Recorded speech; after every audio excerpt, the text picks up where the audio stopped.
Every second of your life, your heart performs a miracle you never see.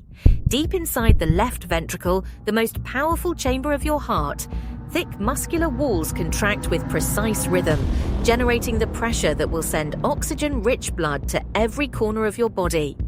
This isn't a metaphor, this is the real biological engine that keeps you alive, squeezing approximately 70 milliliters of blood upward with each beat. And it never stops, not when you sleep, not when you dream.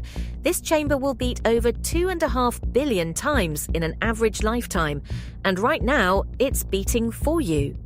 The journey begins as blood surges from the heart into the aorta, the body's main highway, at nearly 3 feet per second. You're looking at the very moment life-sustaining oxygen begins its delivery route. And these aren't special effects.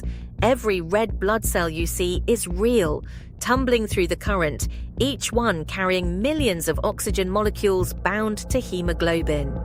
The aorta's walls aren't rigid pipes. They expand with every heartbeat, absorbing the pressure and creating a smooth, continuous flow.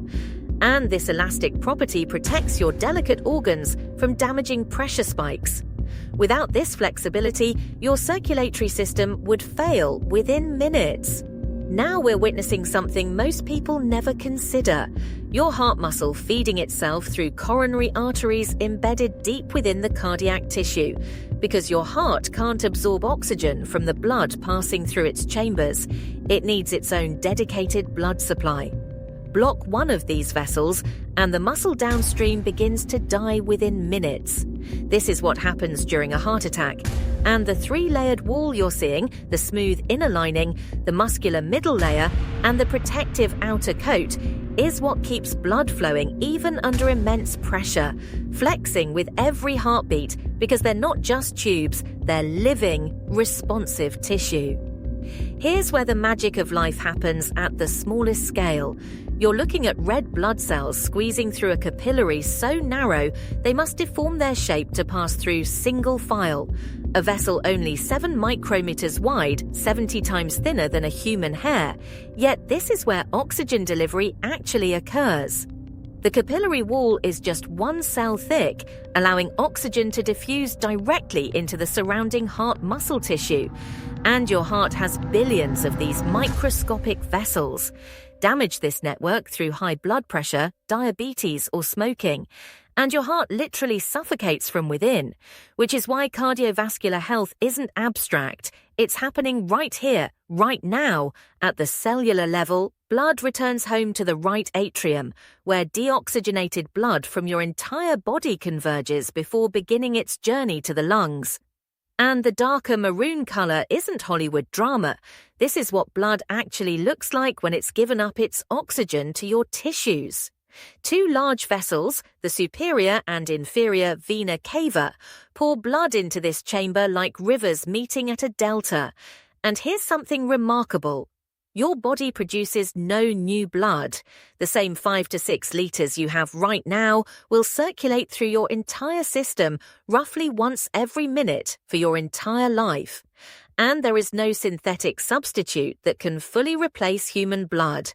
This makes cardiovascular health not just important, it makes it irreplaceable.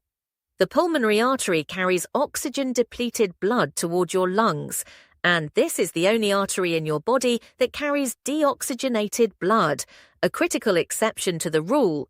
Notice how the vessel branches, dividing again and again, distributing blood to millions of tiny air sacs in your lungs. This branching pattern isn't random, it's an elegant solution to a complex engineering problem. How to expose maximum blood volume to maximum air surface in minimum space, because your lungs need to oxygenate your entire blood supply every single minute. And this vessel network makes that possible through pure biological architecture. This is where breath becomes life. We're inside the alveolar capillaries wrapped around tiny air sacs in your lungs, and you're watching the precise moment oxygen crosses from air into blood. These capillaries are so delicate, so thin, that only a 2-cell barrier separates the air you just breathed from your bloodstream, and red blood cells press against these walls like packages at a loading dock, picking up oxygen molecules and releasing carbon dioxide waste. This exchange happens passively through diffusion, no pumps, no active transport, just the elegant physics of molecules moving from high concentration to low, and it occurs in less than 1 second per red blood cell. Your lungs process the entire blood volume of your body every 60 seconds. Now we're seeing the molecular transformation that makes human life possible. Oxygen molecules drift across the membrane barrier into a red blood cell, where hemoglobin molecules immediately bind them, and watch as the cell's color shifts from dark maroon to brilliant crimson red. This color change isn't cosmetic, it's chemical evidence of oxygenation. And each hemoglobin molecule can carry 4 oxygen molecules, with each red blood cell containing about 270 million hemoglobin molecules.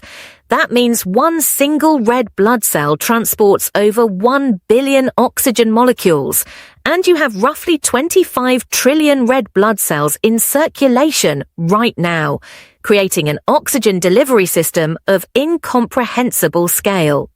Fully recharged with oxygen, blood returns to the left atrium through 4 pulmonary veins, and these are the only veins in your body carrying oxygen-rich blood, another elegant exception in your circulatory design. Watch as 4 separate streams converge and mix in this chamber, and the bright crimson color confirms successful oxygenation. This blood is now ready to fuel your entire body. The atrium contracts, pushing blood through the mitral valve into the left ventricle below. And this valve is a one-way gate, beautifully engineered flaps of tissue that prevent backflow, because in circulation, blood must always move forward. Any reversal means system failure. We're racing through the aortic arch now, one of the most critical curves in human anatomy, where the aorta bends and gives off 3 major branches: the brachiocephalic artery, the left carotid artery, and the left subclavian artery. Vessels that feed your brain, head, neck, and arms with fresh oxygenated blood. This isn't just plumbing, this is prioritization.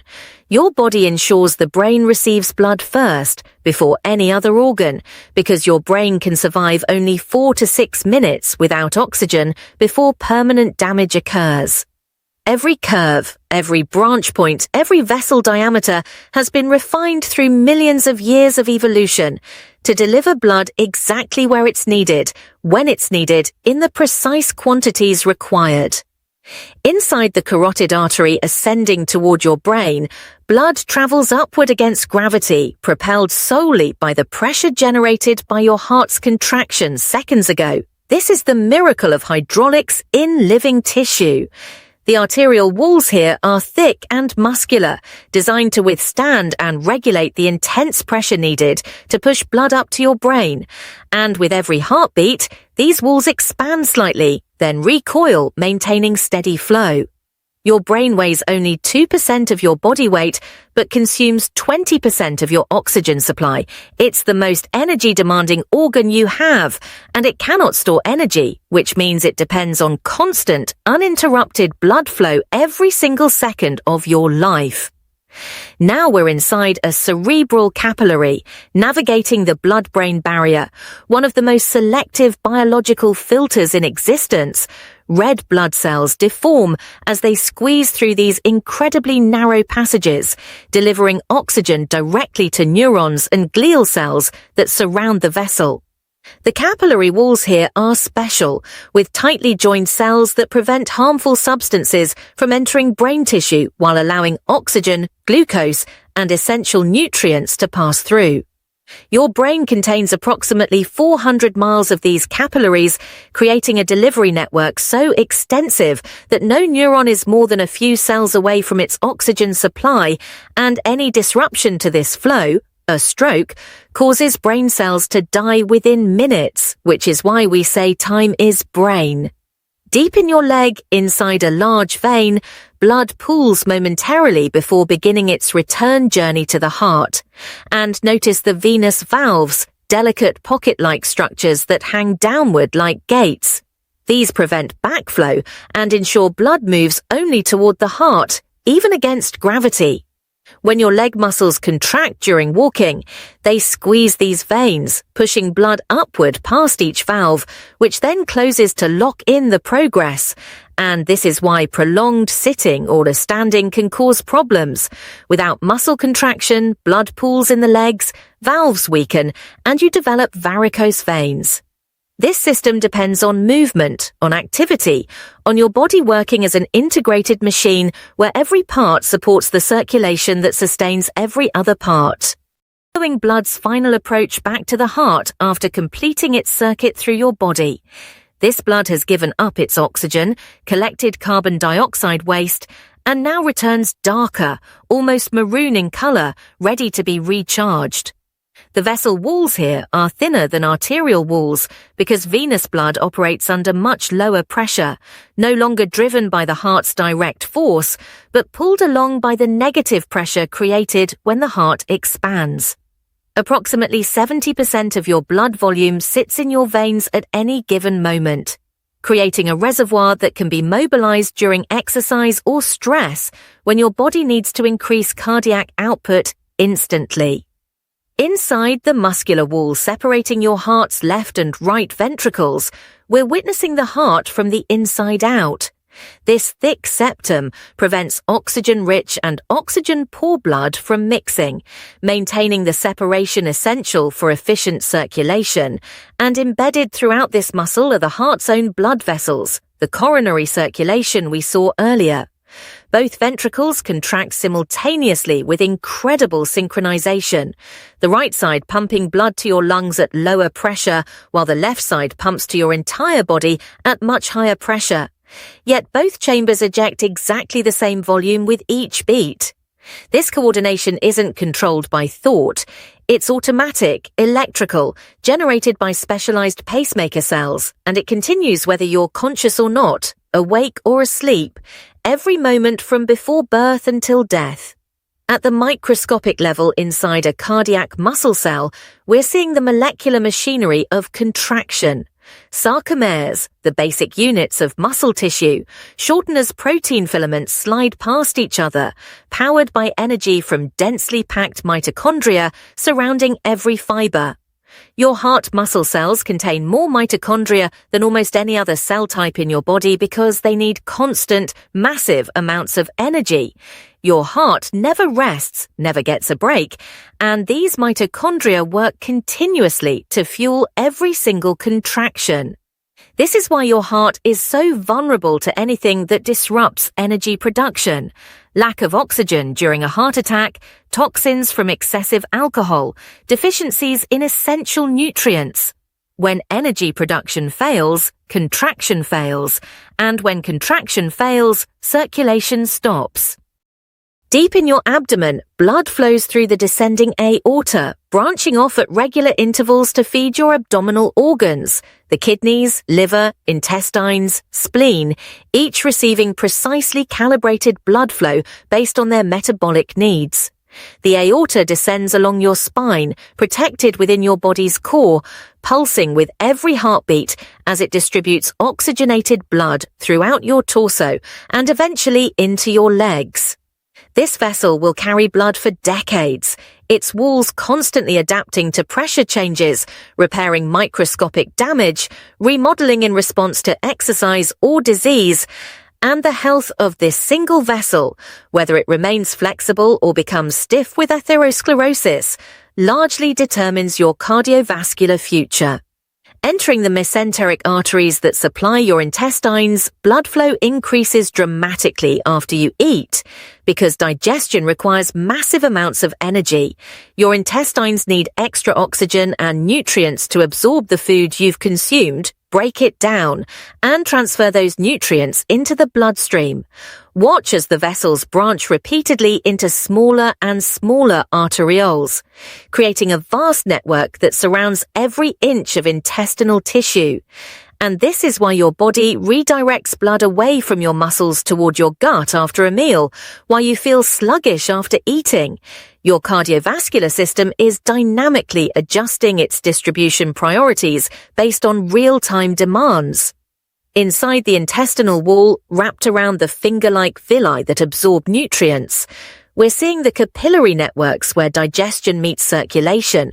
Glucose molecules, amino acids, fatty acids, vitamins, minerals, everything you've eaten and broken down now crosses from intestinal cells into the bloodstream.